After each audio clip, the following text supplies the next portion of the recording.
Gracias a los profesores Catillas y Sotelo. Y gracias a todos ustedes, vosotros, por estar aquí llenando esta sala.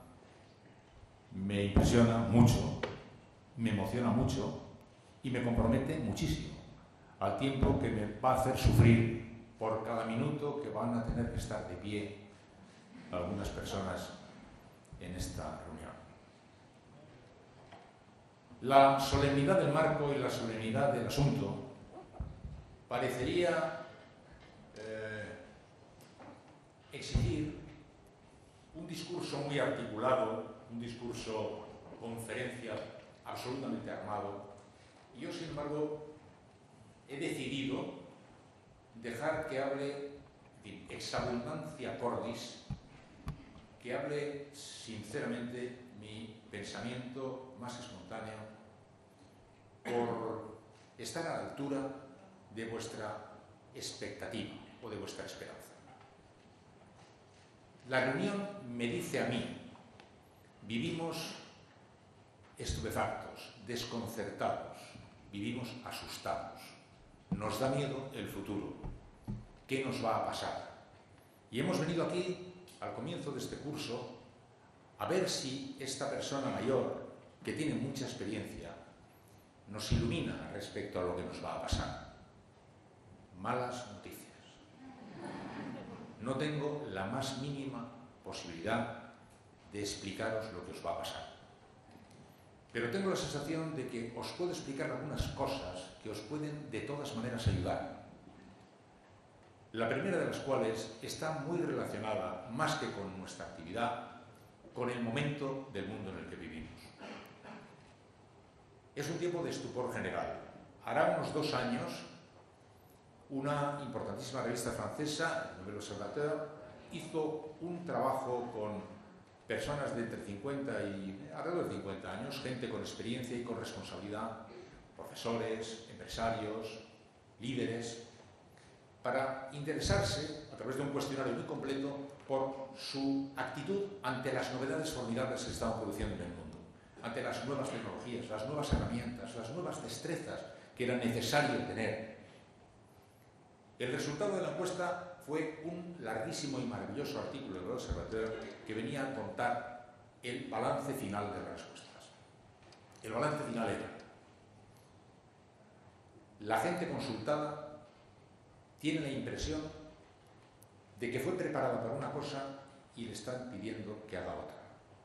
Tiene la sensación de que se formó en un mundo en el que valían cosas que ya no valen y en el que ahora le demandan, como digo, dominios, destrezas que no ha adquirido. Se está esforzando por adquirirlas a gran velocidad y además intenta aparentar que ya las domina. Teme ser desenmascarado porque en el fondo de su corazón duda de que esté en condiciones de responder a las nuevas realidades. El informe terminaba diciendo: tranquilícense, porque eso nos lo han dicho todos y cada uno de los consultados. Todos y cada uno de los consultados. Cada cual temía estar viviendo en la impostura, a punto de ser sorprendido por los demás en el flagrante delito de hacer como que sabía manejar las herramientas del tiempo presente, cuando en el fondo de su corazón sabía que no las sabía. Tranquilícense, no les está pasando nada de particular, están viviendo sencillamente en un tiempo de gigantesco estupor. Relájense, viva serenamente el estupor en compañía de los demás estupefactos. No le pasa nada de particular, salvo que el mundo está pegando un revolcón tan formidable y a tal velocidad que, y esto lo digo yo, en ocasiones yo que ya sabía que la Tierra giraba alrededor del Sol a muchísima velocidad, ahora a veces tengo la impresión de que lo noto. Va todo muy aprisa. Tiempo de enorme estupor. Tiempo de enorme estupor que en la gente joven viene además acentuado por el estupor natural de la gente ante el futuro, las incertidumbres del futuro que han acompañado a todas las generaciones de gentes jóvenes cuando han mirado el horizonte y han tenido miedo. Además, como es natural, esta es una generalización, la falta de perspectiva, que es un drama en la vida de los seres humanos, hace que en los tiempos de estupor el drama se acentúe. No tenemos referencias de perspectiva. Nadie le dice, mamá, me voy a la guerra de los 30 años. No, se va a la guerra, que luego resultó ser la guerra de los 30 años. Nadie dijo, me voy a la Primera Guerra Mundial, porque la Primera Guerra Mundial fue primera cuando hubo una segunda, porque antes solo fue la Guerra Mundial. La falta de perspectiva nos hace vivir en una sensación siempre perdidos. En la novela Rojo y Negro de Stendhal, el personaje lo refleja de una manera extraordinaria. Heme aquí en el campo de batalla, heme aquí luchando por mi vida. Ahí está el enemigo, me dispara, yo le disparo a él. Tenemos que tomar aquel campanario. ¿Pero esto qué es? ¿Una pequeña escaramuza? ¿Es la parte de una gran batalla? ¿Vamos ganando? ¿Vamos perdiendo? ¿Va a ser decisivo para la historia de la humanidad? ¿O es un día de labor en la vida? Parece que estaba en Waterloo. Él no sabía que estaba en Waterloo. El día que mataron a Julio César, dijeron, nunca olvidará la historia estos idus de marzo. Y es verdad, nunca los olvidó. Pero nunca podían imaginar que iban a ser los idus de marzo del año 44 a.C., porque no había nacido Cristo y nadie sabía que eso no ocurría. Lo digo para que tengamos conciencia de que estupor forma parte natural de una vida en la que vivimos en perspectiva. Cuando además añadimos el estupor, que el tiempo actual, a una velocidad que nunca había sido anteriormente conocida, y con una panorámica global que nunca se había tenido, produce una sensación de extraordinario desconcierto. Daros cuenta que la globalización ha hecho que de pronto todas las ventanas y puertas del mundo queden abiertas y entran batiendo todos los quicios, todos los vientos de todas las direcciones. Internet es el mundo entero abierto de par en par ante nuestros ojos, con lo que tiene de bueno y de malo, y en tiempo real, y ahora mismo, y aquí, y del pasado, y del futuro, y de nuestro pueblo, y de las antípodas de nuestro pueblo, y de la gente de nuestra edad y la de otra, y la de los asesinos y de los santos, y la de los poetas y los miserables, todo mezclado, haciendo al mismo tiempo, alrededor de nuestra persona, batiendo palmas alrededor de nuestro tiempo. ¿Cómo no vamos a vivir en el estupor? Si cualquiera de estas circunstancias bastaría para llamarnos ya completamente, en fin, para sacarnos de nuestro propio quicio. Sin embargo, de estas circunstancias que estoy ahora señalando, no puede extraerse una deducción que algunos muy precipitadamente han hecho y que se dirige además a las personas jóvenes como si fuera un hecho cerrado ante el cual yo me revelo de manera sistemática y allá a donde voy. Repito y hoy voy a repetir. El futuro no está escrito. Este panorama que estáis viendo tan sombrío, esta confusión cacofónica que os enloquece, es suficiente entretenimiento como para que no tengamos que añadirle el diagnóstico de los que ya han decretado que formáis parte de una generación que no tiene futuro. El que no tiene futuro soy yo, que tengo 72 años. Vosotros tenéis, todo lo que tenéis es precisamente el futuro, y el futuro no está escrito, porque el futuro lo deciden los seres humanos con lo que hacen y con lo que dejan de hacer, y con lo que permiten que se haga. Así se fabrica el futuro, que todas las generaciones de la Tierra han creído tiempo, siempre que estaba más o menos amoldable y manejable. Sí, es un rasgo muy típico de la gente joven. La gente joven sabe que hubo la prehistoria y que hubo el siglo I, y luego el tercero, y luego el séptimo, y luego el noveno, y luego el undécimo, eso lo sabe muy bien, y sabe que de un año se pasaba a otro y que cambiaban las cosas, y luego el 19, y luego 2100, lo sabe. Pero piensa que todo eso ha pasado y que ya hemos llegado. Ese proceso es un proceso obvio, pero ya hemos nacido y con motivo de nuestro nacimiento quedó ya clausurado el proceso que ya sabemos que se inició cuando se iniciaron. Y por tanto esto ya es así. Y como esto ya es así, pues vamos ahora a proyectar nuestras expectativas de futuro a partir de esto que ya es así. Porque esto ya es para quedarse. No, la sociedad del 40 al 50 cambió, y del 50 al 60, pero ahora ya hemos nacido nosotros, ahora ya es así. Y encima, las personas mayores os ayudan a creer esa tontería haciendo pronósticos sencillamente de delirio. Las mujeres en el año 2060 tendrán medio hijo cada una. En el año 2074 habrá 300.000 millones de viejos. ¿Pero qué pasa? ¿Que no pensáis hacer nada? O sea, que habéis cogido la actual realidad, la habéis dejado circular por los tableros matemáticos para que os depositen al final ante un dato inexorable, porque asistís al proceso de la vida como quien asiste a una circunstancia meteorológica. Llega la primavera, luego llega el verano, inexorablemente después el invierno. Pero los seres humanos, al parecer, no tienen capacidad de actuar sobre la realidad. El primer gran reproche que yo le hago a la política es que se le ha olvidado su capacidad de transformar la sociedad. La política transforma la sociedad. Los seres humanos transforman la sociedad. Y vosotros transformaréis la sociedad. Y si no os gusta, haréis otra. Pero lo que no podéis permitir es que os digan que no tenéis futuro. Y en donde tenéis que resistiros de manera verdaderamente combativa es en la parte de la acción que sí determina de una manera extraordinaria nuestro futuro. Porque claro está que todos somos herederos de nuestro pasado. Yo ya doy por supuesto que lo que se haya hecho antes de vosotros va a afectaros, como a nosotros nos afectó haber nacido justo cuando acabó una guerra. De manera que las amarguras que nos tocó a nosotros digerir eran las derivadas de encontrarnos en un país que era una dictadura, que había habido 1 millón de muertos y que la gente estaba enemistada una con otra en dos bandos irreconciliables. Ese fue el menú que nos fue depositado ante la mesa según empezaba el banquete. A vosotros toca otro banquete y otro menú.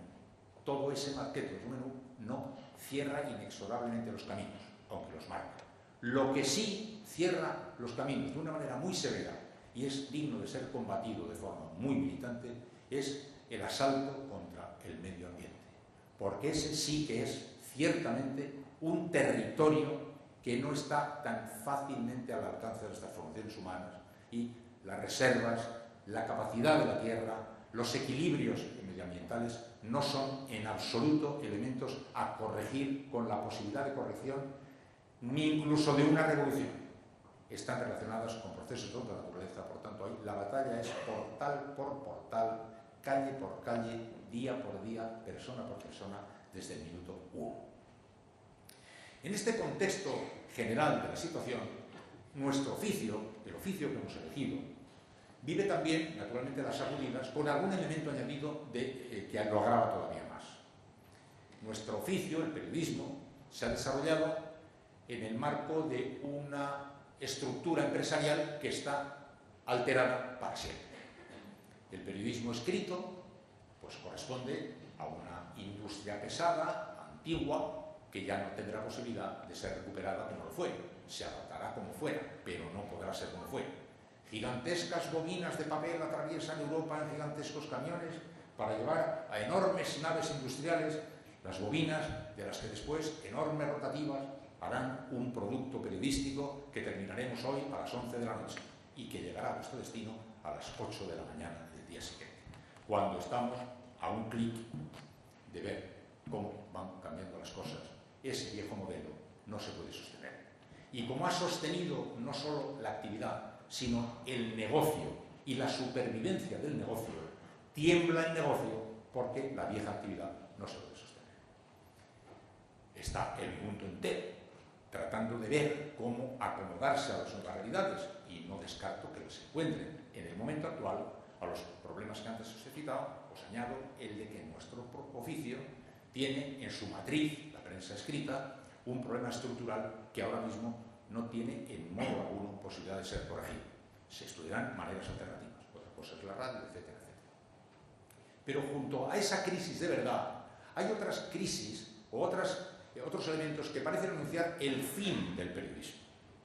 Mucha gente lo dice, pero ¿qué sentido va a tener el periodismo en ese mundo en el cual el periodista puede estar ahora mismo vendiendo pescado en Addis Abeba y va a ser él el que con una tecla va a mandarnos la información que voy a leer? Si cualquiera ya es periodista, ¿para qué nos hace falta a nosotros que exista el periodismo? No ya la industria, que ya sabemos que se está yendo abajo.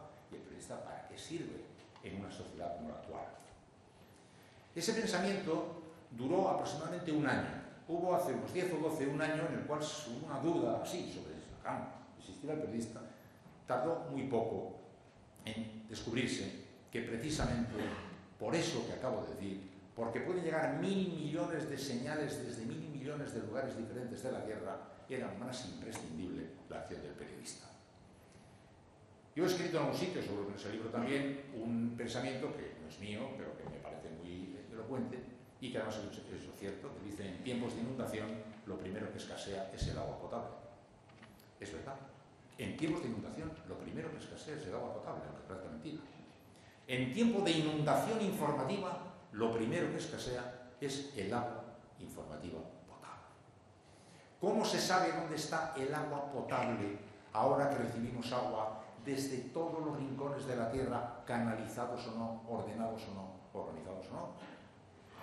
Pues no lo sé, sería interesante tema a discutir, pero para empezar observemos que la identificación de los pozos de agua potable se convierten en extremadamente decisivos para el equilibrio de las sociedades actuales, que no pueden en modo alguno engañarse por creer que no necesitamos agua, puesto que nos cae a raudales entre todas las direcciones. Nos viene junta la potable y la envenenada. Nos viene junta la que nos salvará y la que nos ahogará. Nos vienen juntas todas las señales y hemos de inventar alguna actividad, llamémosla periodista, para tratar de ver cómo extraemos de toda esa ingente cantidad de agua el agua potable. Es importante también ir desactivando o sometiendo a cuestión algunas de las cosas que también parecen acompañar ahora todo este tiempo de estupores por lo que a nuestro oficio se refiere. Ya en este momento, el mundo de Internet o el mundo abierto, convertido en escenario de la libertad, hace completamente innecesario e incluso negativo el intento de sujeción de las hojas que han de volar libremente, porque Internet es el territorio de la libertad. Bueno, este es un pensamiento tan penetrado que en este momento hay un estado de opinión, prácticamente es un lugar común. Los medios de comunicación eran lugares que manufacturaban, de acuerdo con sus criterios, los hechos de la realidad. Por Internet circulan libremente.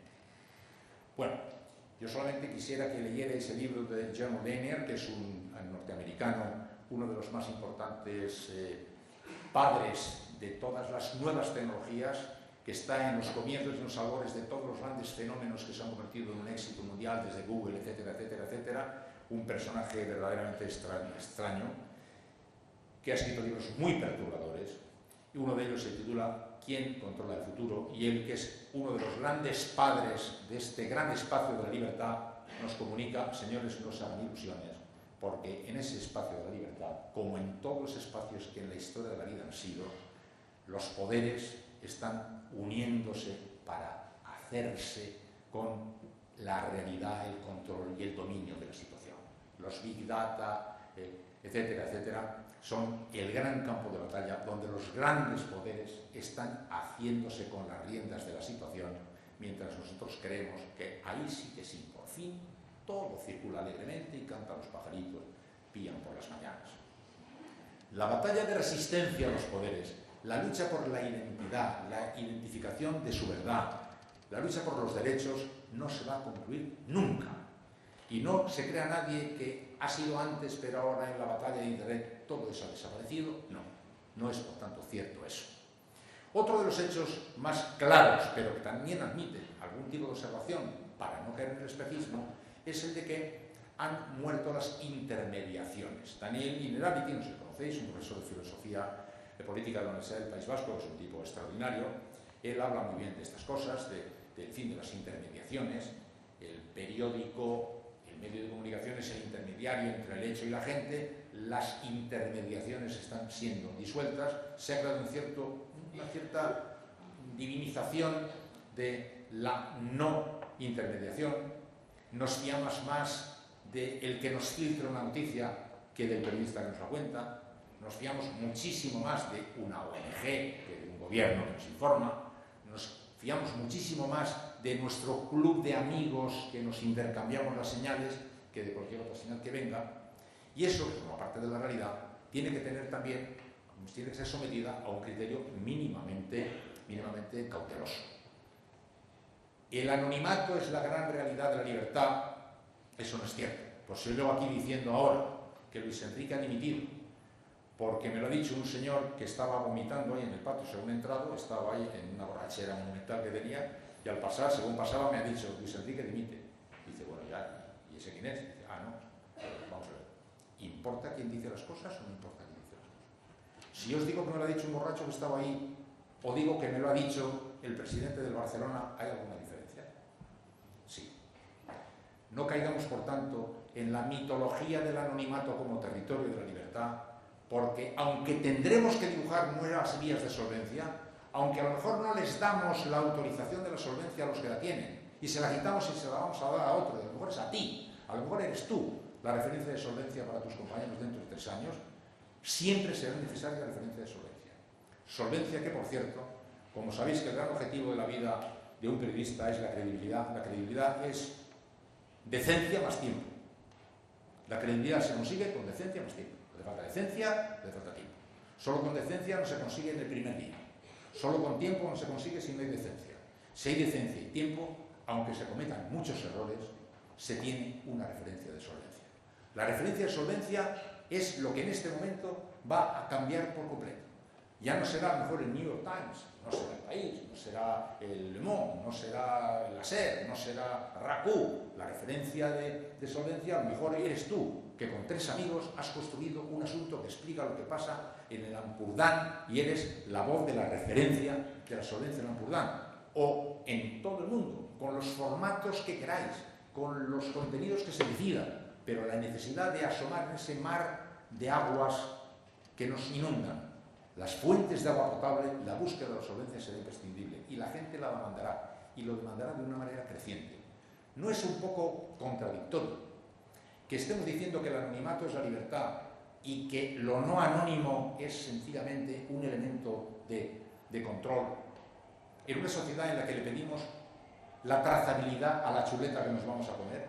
La chuleta que nos vamos a comer este mediodía, exigimos que nos venga con la información de a qué vaca corresponde, dónde fue que nació, en qué pastos pastó, cuándo la trajeron, hace cuánto tiempo le mataron y cuántos días llevan en el frigorífico. O sea, que al filete que nos vamos a comer le exigimos todo eso, y a la noticia que nos vamos a comer, que va a alterar nuestro pensamiento, que va a mover nuestro cerebro, que va a movernos tal vez a la acción, no le pedimos por lo menos lo mismo. Por tanto, estos elementos que forman parte de este paisaje de las nuevas verdades deben ser, por los periodistas, sometidos a severo examen. Bendito el mundo de Internet.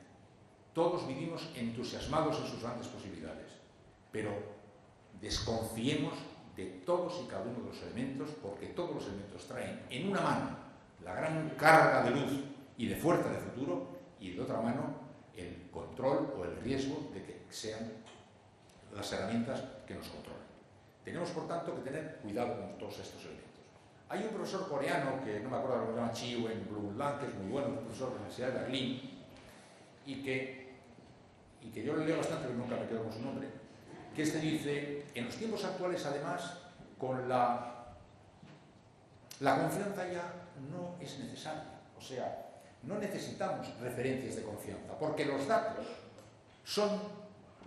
hacen inútil algo. ¿Para qué sirve la confianza? La confianza, en cierto sentido, es, bueno, no dispongo de todos los elementos de juicio, pero deposito en ti la fe en que lo que tú me digas sea de valor. ¿Para qué necesitamos ya la confianza? Cuando ahora todos los datos están ahí, no hace falta que exista la confianza. La confianza es un viejo valor, se lo llevará el viento. Lo que hace falta son los datos que derivarán en control y transparencia. Estoy completamente de acuerdo, salvo ¿quién controla el control y la transparencia? Porque de los datos, naturalmente, se puede hacer un uso u otro. Con los datos se pueden hacer absolutas, prodigiosas maravillas. Es verdad lo que dice el profesor coreano, pero eso no elimina la necesidad de mecanismos de atención a todos los procesos nuevos que salgan, que si son el control y la transparencia, benditas sean, pero que puede haber transparencias falsas, puede haber ficción de transparencia, puede hacer juegos de manos y un montón de cosas más. Y en todo caso, la necesidad de todo ese torrencial extraordinario que llega, un torrencial que tiene que ser ordenado, valorado y jerarquizado. Ese es el trabajo del periodista, con decencia y tiempo, tratar de ofrecer los elementos de solvencia que puedan contribuir al entendimiento de las cosas y después, como digo, tratarlos de una manera adecuada. En el caso del orden y de la valoración es algo completamente subjetivo, pero hemos de valorar. En el caso de las informaciones de Wikileaks, se ve muy claro, cuando llegó a las redacciones de 4 periódicos que se habían puesto de acuerdo, pues una auténtica, no sé, una luz de datos que así solo hubieran llegado limpios, absolutamente libres, sin manipulación alguna, a la circulación universal, pero no hubiera servido absolutamente de nada porque alguien tenía que ordenar, alguien tenía que valorar, alguien tenía que jerarquizar, alguien tenía que hacerlos, referenciarlos. Y otro de los mitos que también creo yo que tiene que ser observado con cuidado y que a mi juicio ilumina mucho, me llevó a mí a discutir bastante cuando estaba en Canal Plus con mis compañeros allí, con su famoso eslogan del que estaban tan orgullosos: lo estás viendo, está pasando. Entonces decían, ¿qué más se puede hacer? Es la quinta esencia del periodismo, pero si lo tienes ahí delante de tus ojos, ¿para qué hace falta nada más? Ya está, esa es nuestra actividad, pónselo delante de los ojos. Yo decía, pero no estáis dándoos cuenta de lo que decís. Yo estoy viendo un pueblo en el que llueve, lo estoy viendo, está pasando ahora, es verdad. Pero no sé si es el primer día de lluvia después de 20 años de sequía, o es el 28º día de lluvia en una tierra inundada. Lo que estoy viendo todavía no me sirve para entender, y nuestro trabajo consiste en ayudar a entender. Lo que vemos es un elemento, materia prima, con la que construir los actos de comunicación que nos ayuden a entender y hacer entender. Y el periodismo no es un oficio para hacer entender, es un oficio para dar el primer paso en el proceso del entender. Uno no pasa de la ignorancia al conocimiento porque haya visto un telediario. Uno pasa de la ignorancia a un primer punto de entendimiento con la información del telediario, pero el proceso de entender es un proceso mucho más largo, que exige mucho más trabajo, que exige mucha más formalidad, que exige mucha más seriedad y exige, diríamos, una determinada concepción de la manera de vivir que no se la podemos pedir a los ciudadanos, pero sí a nosotros si nos queremos dedicar a esta actividad. Entender es imprescindible para hacerse entender. Nadie consigue hacer entender lo que previamente no ha entendido.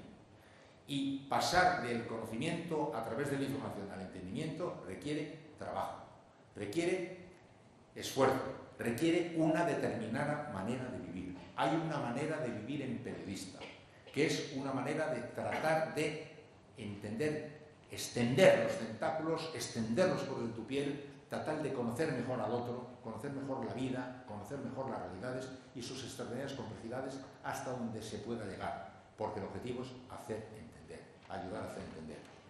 Y ahora me vais a permitir una leve digresión de 2 minutos, porque sin esto todo lo anterior no tiene sentido. ¿Por qué hacer entender? Pero este oficio, ¿para qué sirve? ¿Para qué sirve?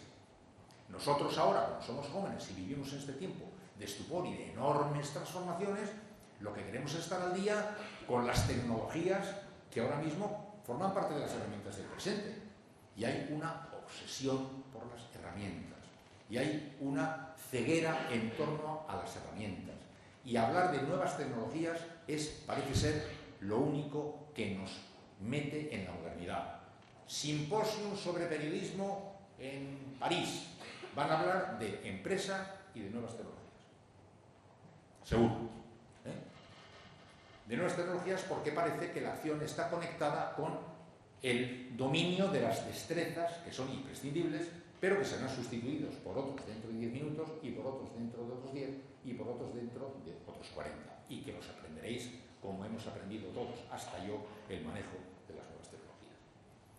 Ahí se corrigen todos los lenguajes, ha cambiado todo, nuestra manera de hablar, habla de otra manera el periodista, trabajará de otra manera, se enfrentará de otra manera con las noticias, las elaborará de otra manera, será importante que se sepan las herramientas, tendrá que prestar atención al mundo de la empresa, en el que, como se ha recordado, ahora prácticamente se vive en la angustia financiera y toda la energía de los medios de comunicación está dedicada a sumar, restar, multiplicar y dividir, sobre todo a sumar oyentes, lectores o espectadores, cuando sin embargo se ha olvidado reflexionar sobre qué contar. Los medios de comunicación hace mucho que no reflexionan sobre lo que tienen que contar y se pasan ya contando, lectores, oyentes, espectadores. La reflexión respecto al fondo de nuestra materia, de nuestro trabajo, tiene que ser también, tiene que encontrar acomodo en este mundo en el que estamos todo el rato mirando las empresas que por la angustia financiera en la que viven están pues prácticamente en manos de la lógica del gerente, provocando en el lío que sabéis, algo que no os tengo que explicar porque sabéis mejor que yo, de paro, de subempleo, de salarios basura, etcétera, etcétera, etcétera. Ese es un fenómeno derivado de la crisis en la que estamos y ese se superará, porque inventaréis otras cosas. Y en relación con... Sí, la lógica del gerente. Y luego, como decía, por lo que se refiere al trabajo, el trabajo nuestro tiene que entenderse en su verdad profunda, que ahora mismo parece estar solo preocupada con las herramientas y con las preocupaciones empresariales. Y es que os lo tienen que decir. ¿Por qué necesitamos hacer entender las cosas? A ver, ¿por qué? Aquí es por pura curiosidad, chismorreo. No, es que a la gente le gusta saber lo que le pasa al vecino de lado, y por eso he inventado un oficio de una periodista, que es el que ya pues, satisface esa especie de morbo que el ser humano tiene por saber qué anda pasando por ahí, por las inmediaciones de su mundo. Bien, es una subespecialidad del periodismo, hay gente que se dedica a esta actividad. Porque una de las cosas malas, paréntesis, de nuestro oficio, es que es un término polisémico y con el mismo nombre se hacen 37 oficios diferentes. Pero el que yo creo que está a la altura del fuego del hombre, como decía Xanchaki, lo que importa no es el hombre, solo importa el hombre, mujer, pero más todavía el fuego del hombre. Para mover el fuego de una vida a gente joven que tiene por delante un horizonte de vida, supongo que no le mueve contarle el chismorreo en la oreja del vecino de al lado. ¿Para qué queremos que la gente entienda lo que pasa? Para que pueda ser un verdadero ser humano en su dignidad de ciudadano. Hasta que no se declaró los derechos del hombre, el ser humano era un elemento en la sombra. Figuraban las aristocracias y la sombra de la plebe o de la multitud. Los decretos, los derechos humanos y luego los derechos del hombre y luego los derechos de la mujer, que fueron unos años después, singularizaron a cada uno y te dijeron a ti, tú tienes derechos y tienes que ser respetado en tus derechos. Conquista de extraordinaria importancia para la humanidad que venía acompañada de una secuela natural de consecuencias.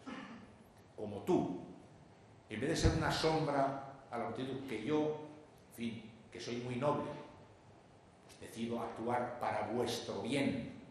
Ahora ha sido sustituido ese concepto porque tú tienes derechos, como consecuencia de los cuales nada de lo que vaya a pasar de aquí en adelante que te afecte va a poder hacerse sin contar contigo. El mecanismo de la democracia es un invento que articula de manera pobre, insuficiente, corto, ese concepto profundo. Tú tienes derecho a participar en tu sociedad y tienes derecho para eso a saber qué pasa, para saber en qué contexto tienen que desarrollarse los acontecimientos, porque tú vas a tener algo que decir al respecto. Es trascendental. Quisiera saber si queréis vivir una vida así o preferís otra. Yo os digo, preferir esa, aunque sea imperfecta y luchar, porque yo viví hasta que tenía 33 años, 3 años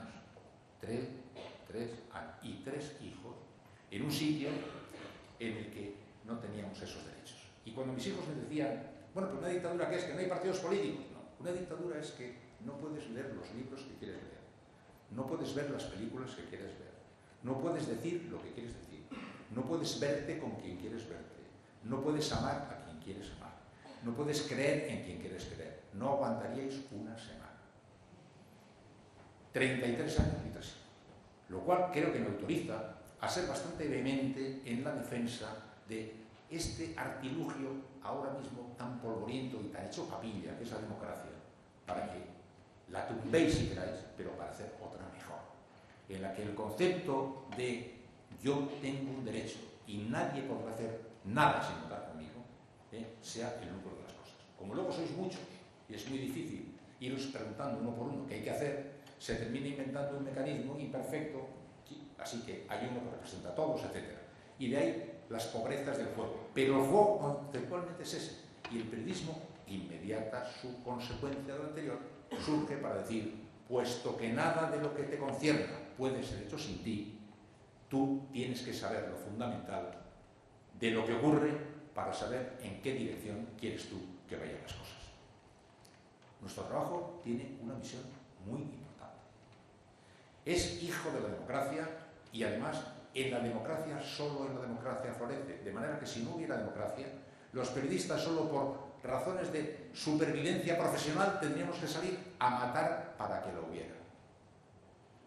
Nosotros necesitamos eso y de ahí se desprende nuestra necesidad de hacer entender. Y de nuestra necesidad de hacer entender se desprende nuestra necesidad de entender. Y de nuestra necesidad de entender se desprende todo lo que nosotros tengamos que hacer en cada uno de los caminos. Si colocáis el foco ahí, tendréis perfectamente iluminado todo el patio. Nuestro cliente es el ser humano, el otro. Es nuestro cliente. Nuestro trabajo consiste en ocuparnos de las vicisitudes de la gente en una modesta parte que es la de contribuir a aportarle los datos que le pueden ayudar a tener elementos de juicio. Al que no le importe la gente, tiene que abandonar esta actividad. Puede no importarte muchísimo. Naturalmente comprendo que te importe más tú, tu novia, tu novio, tu padre, tu amor, tu hijo o tu cuñada o el delantero centro de tu equipo. Pero te tiene que importar la gente. Te tiene que parecer insoportable la injusticia. Te tiene que parecer imposible aceptar situaciones intolerables. Te tiene que parecer eso, que hay que ser tolerante y no se puede soportar lo intolerable. Te tiene que importar la gente. Y para ejercitarse en el conocimiento de la gente, también el periodista tiene que prepararse viviendo de manera que extienda sus pulmones espirituales y psicológicos y mentales para el conocimiento de la gente. Le decía a un chico un día, ¿yo qué me recomiendas que haga? Y dice, mira, en Barcelona hay audiencia pública, déjame entrar. Déjame entrar, ¿eh? Te puedes sentar y ver un juicio. Hay hospitales, déjame entrar. Hay barrios de gitanos, déjame entrar. Hay mercados, hay sitios donde está la gente. Acercaos y ver cómo es la gente. Porque normalmente las personas jóvenes han venido viviendo desde que nacieron en una burbuja incluso social que hace que has nacido en un barrio, te has movido en ese barrio, has ido al colegio de ese barrio, has pasado a otros sitios del barrio. Hay otros barrios, hay otras gentes, hay otros mundos, hay otros países, hay que viajar con los ojos abiertos. Ha pasado también algo antes, hay que leer con los ojos muy abiertos, vidas que no viviremos y que otros vivieron y que nos ayudarán a entender el otro. Yo no podré ser nunca mujer, pero puedo entender qué le pasa al mundo de las mujeres viendo, oyendo, atendiendo, leyendo, ver qué ha pasado, cómo ha sido el mundo. Entender, por tanto, que lo mismo que una persona que va a dar a luz ejercita durante meses los músculos que van a ser requeridos con un esfuerzo muy violento, nosotros tenemos que ejercer los músculos que nos ayuden a entender mejor a los demás y a hacer nuestras sus causas. Es nuestro trabajo, es lo que le da sentido a nuestra actividad. Es una modesta contribución, pero esa es una contribución básica. Y hay que tenerla colocada ahí. Palabras muy mayúsculas, sí. Después las olvidamos. Colocad las palabras muy mayúsculas y reflexionar sobre ellas. Dejadlas a un lado y ahora seguir adelante. Pero que no se nos olvide en qué estamos conscientes. Porque resulta que el periodismo, con tantas cosas que han pasado, ha terminado por olvidarse de qué consiste. El periodista es un señor al que cuando los demás se van a trabajar, bueno, o a intentarlo, se queda de guardia. mira, yo me voy a hacer esto, y voy a arar los campos, yo voy a hacer la faena, y tú te quedas de vigilancia. ¿Para qué? Para que cuando vengamos nos digas qué ha pasado, qué tal se han portado los que nos mandan y qué tal han administrado la escopeta que le hemos comprado a escote entre todos, al guardia, y todo lo que tenemos aquí entre todos hecho a escote, porque todo esto está pagados por nosotros, ¿no? Bueno, pues tú le vigilas y cuando volvamos nos cuentas qué ha pasado, si hay novedad y qué tal se ha portado. Un enviado especial de la sociedad al control de poder. No un enviado especial de poder al control de la sociedad, como demasiadas veces en las idas y vueltas del periodismo ha terminado por ocurrir. Así que, en resumidas cuentas, de lo que debería reclamar, esto que yo os quería decir hoy de manera desordenada, la tenía mucho más ordenada aquí, pero me ha parecido que demasiada gente de pie, demasiada ilusión o demasiada esperanza de que yo les pudiera iluminar algo, se merecían la sinceridad de una espontánea reflexión con la que estoy haciendo aquí. Y es lo que os quería hacer, transmitiéndoos, como digo, esa intención anterior. Todos los elementos que se pueden aprender se aprenden. Yo terminé de estar en activo plenamente casi al mismo tiempo en el que descubrí que era para mí muy difícil contar la complejidad. Me crié en una estructura narrativa de organizativa mental con unos tempos que estaban atropellados por el tiempo presente. El ministro elabora un informe de 12.000 páginas con 800 colaboradores sobre las carreteras de Cataluña y tiene 40 segundos en el telediario. La explicación de lo que tienes que hacer, a medida que te vas haciendo más consciente de la complejidad de las cosas, que sabes que toda la verdad es muy compleja, me atormentaba mucho a mí cómo se cuenta en un tiempo cada vez más reducido un hecho cada vez más complejo. Por fortuna trabajaba en la radio, que como ahora ocurre con los tweets, puede no caberte nada en uno, pero te cabe mucho en otro que haces después y luego en otro, y puedes hacer todos los que quieras. También la radio puede, en esta noticia, no agotarlo, pero la completa y la complementa. Pero los periódicos, ¿no? Bueno, pero eso, que a mí me parecía imposible, ya he notado que también lo resuelven las nuevas realidades. Y ahora, por tanto, eso que en un momento me inquietó respecto a cómo va a poder el futuro el periodismo enfrentarse a la complejidad si no es posible contar la complejidad. Y pensé, no, ese problema no tiene el periodismo, lo tienes tú, que te has hecho muy mayor. Porque ahora ya hay mecanismos de relato de la complejidad que tú no has dominado, como los Twitter, etcétera, etcétera, o como esa pantalla de televisión en la que estás viendo un partido de baloncesto y te pasa un banner debajo con las cotizaciones de bolsa, mientras a la izquierda en la esquina estás viendo, etcétera, etcétera. Se están construyendo nuevos lenguajes para la complejidad. Eso no os preocupe, Os tiene que preocupar sencillamente que no os falle el motor y no os falle el motor de la esperanza y de la convicción. No permitáis que os digan que no tenéis futuro. No es verdad. Lo que no tenéis es, no os vale el futuro que os vamos a dejar. Tenéis que hacer otro. Hacedlo. A nosotros nos dieron también un futuro que no nos valía. Tuvimos que hacer otro. Este es mucho más difícil, pero no era muy fácil, os aseguro, encontrarse de pronto con la herencia de una familia partida, de 1 millón de muertos y una dictadura sobre la cabeza que no te dejaba vivir, y se encuentran las vías de salida. Las encontraréis. Mi mensaje, por tanto, hoy es de esperanza, pero no una esperanza colegial, de que toque el violín y suenen las arpas, que ha venido aquí un candoroso infeliz. No. Del derivado de esa realidad. El futuro no está escrito. El futuro lo vais a escribir con lo que hagáis, con lo que no